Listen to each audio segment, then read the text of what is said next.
കാസർഗോഡ് ജില്ലാ football association നേതൃത്വത്തിൽ നടന്നുവരുന്ന ഫസ്റ്റ് ഡിവിഷൻ ഫുട്ബോൾ ലീഗ് മത്സരത്തിൽ Trikaripur Acme club south zone ജേതാക്കളായി.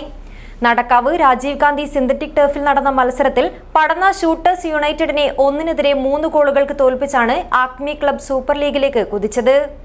നിങ്ങളുടെ സ്വപ്ന ദിനങ്ങളെ അവിസ്മരണീയമാക്കാൻ ശുഭമുഹൂർത്തങ്ങൾക്ക് ശോഭയേകാൻ ഇനി ശോഭിക മാത്രം. Shobhika weddings, big mall, Kanhangad.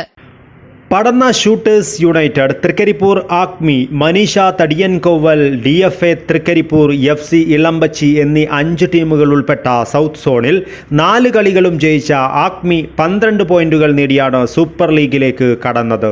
1 goal വഴങ്ങുകയും 13 goal അടിക്കുകയും ചെയ്തു. അവസാന മത്സരത്തിൽ മികച്ച കളിക്കാരനായി ആക്മിയുടെ AG ഷിഹാബ് തെരഞ്ഞെടുക്കപ്പെട്ടു. നോർത്ത്, സെൻട്രൽ സോണുകളിൽ ജേതാക്കളാകുന്ന 2 ടീമുകളുമായി തൃക്കരിപ്പൂർ ആക്മി ക്ലബ്ബ് സൂപ്പർ ലീഗിൽ ഏറ്റുമുട്ടും. ഉറുമിസ് തൃക്കരിപ്പൂർ. News bureau, Cheruvathur.